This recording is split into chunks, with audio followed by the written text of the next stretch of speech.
بسم الله الرحمن الرحيم الحمد لله رب العالمين والصلاة والسلام على سيدنا ومولانا رسول الله صلى الله عليه وسلم وبعد. Mes frères et mes sœurs, dans cette vidéo nous allons voir Inch'Allah Ta'ala, on va plutôt parler en détail sur les secrets de dhikr. On a déjà vu que généralement le traitement de mal occulte il se base sur à peu près 6 points ou 7 points. On a dit le dhikr, la ruqya, le lavage, l'utilisation des plantes, l'utilisation des huiles et la protection. Alors là, on va parler sur le dhikr. Il y a plusieurs types de dhikr. Il y a le dhikr pour le hasanat, c'est être récompensé par Allah tabaraka wa ta'ala. Dhikr pour la lumière, pour avoir la lumière et augmenter la foi. Et dhikr pour la protection, que ce soit pour la défense ou bien l'attaque. Et il y a le dhikr pour la guérison ou autre. Commençons par le dhikr de hasanat. C'est le dhikr qu'on fait avec l'intention d'être récompensé par Allah tabaraka wa ta'ala. Comme le dhikr de l'istighfar. Astaghfirullah, ya astaghfirullah, ou bien astaghfirullah al-azim, ou bien astaghfirullah al-azim wa atubu ilayh. Ces dhikrs-là, c'est pour demander à Allah tabaraka wa ta'ala pour effacer les péchés. Ça, c'est dhikr de hasanat. Il y a aussi un autre dhikr qu'on dit subhanallah, subhanallah, alhamdulillah, la ilaha illallah, wallahu akbar. Lorsqu'on dit subhanallah, Allah tabaraka wa ta'ala nous donne 10 hasanat. 10. Si on fait 100 fois subhanallah, Allah tabaraka wa ta'ala nous donne 1000 hasanat. Donc ça, c'est le dhikr. Aussi, la hawla wa la quwwata illa billahi al-ali al-azim, comme le prophète sallallahu alayhi wa sallam a mentionné dans un hadith que la hawla wa la quwwata illa billahi al-ali al-azim kanzun min kunuzil jannah. C'est un trésor dans le paradis.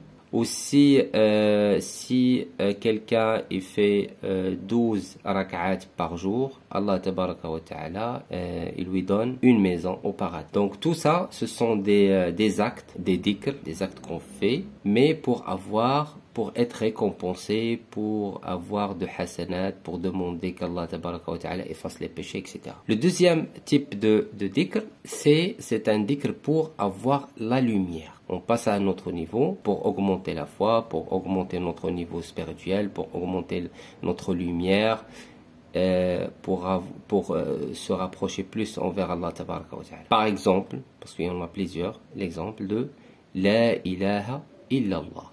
La ilaha illallah. Et aussi, on a la prière au prophète sallallahu alayhi wa sallam. Allahumma salli ala sayyidina Muhammadin وعلى آله وسلم اللهم صل على سيدنا محمد وعلى آله وصحبه وسلم اللهم صل وسلم على سيدنا محمد عبدك ورسولك النبي الأمي وعلى آله وصحبه وسلم. Et on a plusieurs types. Et on a le dhikr de protection. Ça veut dire on fait un dhikr bien spécifique avec l'intention de protection. La protection, il y a la défense. C'est pour se protéger contre les attaques, comme Ayatul Kursi. Allahu la ilaha illa huwal hayyul qayyum. Et ce qu'on appelle qalaqil. Qul ya ayyuhal kafirun. Surat Qul huwallahu ahad. Allahu samad lam yalid wa lam yulad wa lam yakul lahu kufuwan ahad. Qul a'udhu bi rabbil falaq. Qul a'udhu bi rabbin nas. Qul a'udhu bi rabbil falaq. Qul a'udhu bi rabbin nas. On l'utilise pour la protection contre, par exemple pendant la nuit, contre les attaques des djinns, contre la sorcellerie, etc.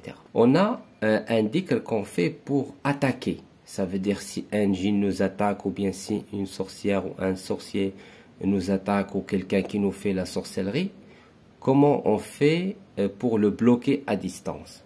Il y a un dhikr pour faire, c'est pas la défense, c'est pour les attaques. On envoie, on demande à Allah tabaraka wa ta'ala pour envoyer des anges, des djinns musulmans, des entités, des gens d'Allah tabaraka wa ta'ala. C'est Allah qui s'occupe de tout. C'est pour le bloquer à distance et pour le détruire et pour détruire la sorcellerie qu'il fait pour nous. On a comme dhikr d'exemple Hasbi Allahu wa ni'mal wakil. Il y a une manière, je vais vous montrer après comment on le fait. Hasbiyallahu wa ni'mal wakil. Hasbiyallahu wa ni'mal wakil avec le nombre de 450.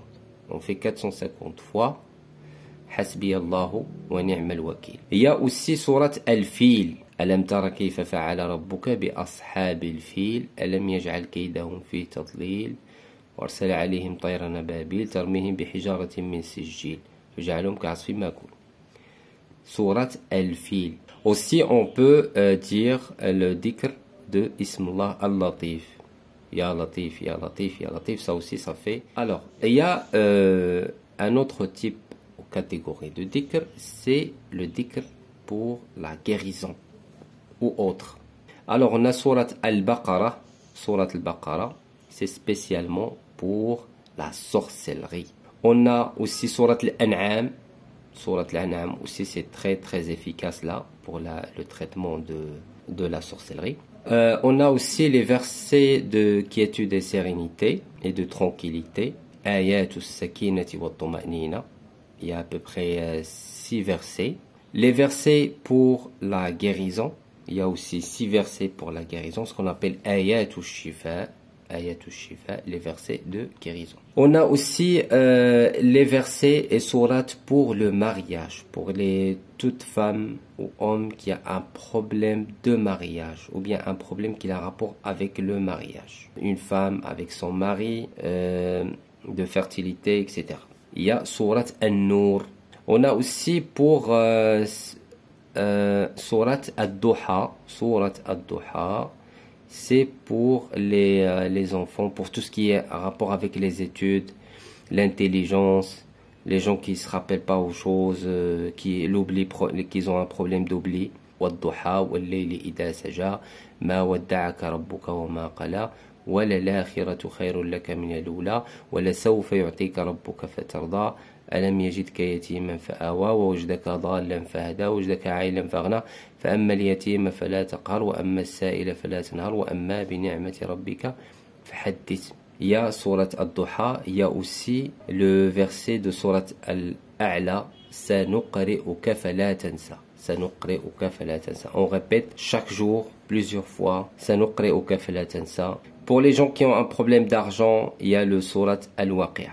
Donc ça, c'est un petit peu le résumé que le Coran, le dhikr, c'est un trésor. Il y a beaucoup de choses dedans, mais il faut savoir comment exploiter ce trésor-là et l'utiliser comme il faut pour avoir de bons résultats. Que ce soit sur notre vie personnelle, professionnelle, problème de mal occulte, problème corporel, problème d'argent, problème familiaux, tout. Les solutions de tous les problèmes ici, bi'idnillahi ta'ala, mais il faut savoir comment régler les choses. Pourquoi?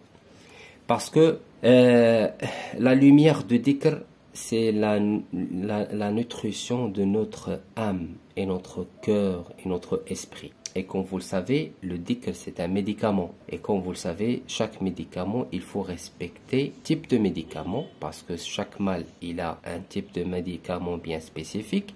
Et aussi, chaque médicament, il a des doses bien définies. On doit respecter le type et la dose. Il ne faut pas mélanger entre les médicaments et il ne faut pas dépasser aussi les doses. Par exemple, quelqu'un qui a un problème de blocage partout dans la vie, de sorcellerie, des nœuds, problème de mal occulte en général, il ne doit pas commencer par le dhikr de la lumière ou bien le dhikr des attaques. Il faut tout d'abord commencer par soit le dhikr pour se débarrasser de tout ce qui est péché et demander le pardon à Allah tabaraka wa ta'ala et commencer à traiter la sorcellerie et les djinns, les problèmes qu'il a. Voilà l'exemple. Quelqu'un qui a problème de djinn, les nœuds partout dans le corps, blocage, tout ça. Là, si on fait un dhikr de lumière, la lumière, elle va pas trouver de place pour s'installer. C'est pour ça, on doit commencer par le premier dhikr. Dhikr pour détruire la sorcellerie, pour la guérison et pour l'istighfar. Bien sûr, avec les nombres bien spécifiques, un accompagnement avec quelqu'un qui a une expérience sur ce domaine pour vous accompagner jusqu'à ce que vous passez à la deuxième étape. Vous vous débarrassez de tout ce qui est nœud, sorcellerie des djinns. Là, à ce moment-là, vous pouvez commencer le dhikr de la lumière ou bien d'autres dhikrs. Tout ça, on le fait et on peut l'avoir basant sur le Coran et le dhikr. On va passer la partie pratique. On va parler un petit peu sur la partie pratique, comment on fait la séance de dhikr comme il faut.